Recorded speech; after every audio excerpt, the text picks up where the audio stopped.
Στέφανε, είμαι σε κατάστημα εδώ στο Southampton. Λοιπόν, θα ρίξουμε μια ματιά μαζί στις ντομάτες, έτσι. Κοιτάξτε, όλες οι ντομάτες είναι εμπολιασμένες. Παιδιά, κοιτάξτε, προσεκτικά, κοιτάξτε εδώ.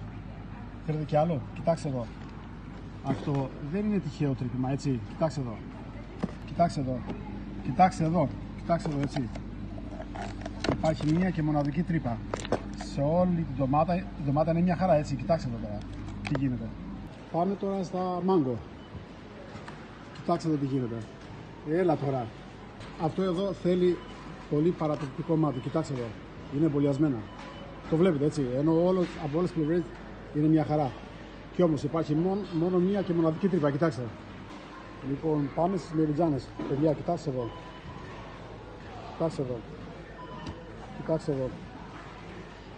Αυτό δεν είναι τυχαίο τρύπημα, έτσι. Κοιτάξτε εδώ. Κοιτάξτε εδώ.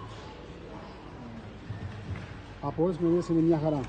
Στέφανε, είμαστε σε άλλο κατάστημα εδώ στο Southampton. Λοιπόν, πάμε να δούμε λίγο τα λεμόνια. Κοιτάξτε εδώ. Κοιτάξτε εδώ. Αυτό δεν είναι χτύπημα, είναι τσίπημα. Κοιτάξτε. Okay. Λοιπόν, τα έχω ανοίξει, έτσι. Έχουν ένα και μοναδικό σημάδι. Στα μάγκο. Κοιτάξτε εδώ. Είναι τσίπημα αυτό. Δεν υπάρχει περίπτωση να είναι κάτι άλλο. Κοιτάξτε εδώ. Έτσι. Κοιτάξτε εδώ. Είναι τσίπημα, παιδιά, κοιτάξτε. Είναι τσίπημα. Στέφανε, όπως σου είπα, είμαστε σε ένα κατάστημα, σε άλλο κατάστημα. Λοιπόν, ας ρίξουμε μαζί μια ματιά στα μήλα. Ρίξε. Κοιτάξτε. Λοιπόν, δεν υπάρχει περίπτωση να είναι κάτι άλλο. Κοιτάξτε εδώ. Okay.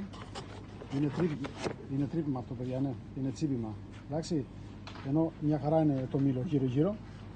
Μόνο εδώ υπάρχει μια τρύπα. Να το, φίλε. Εντάξει. Για να μην τα ανοίγω, δεν σε παρακαλώ.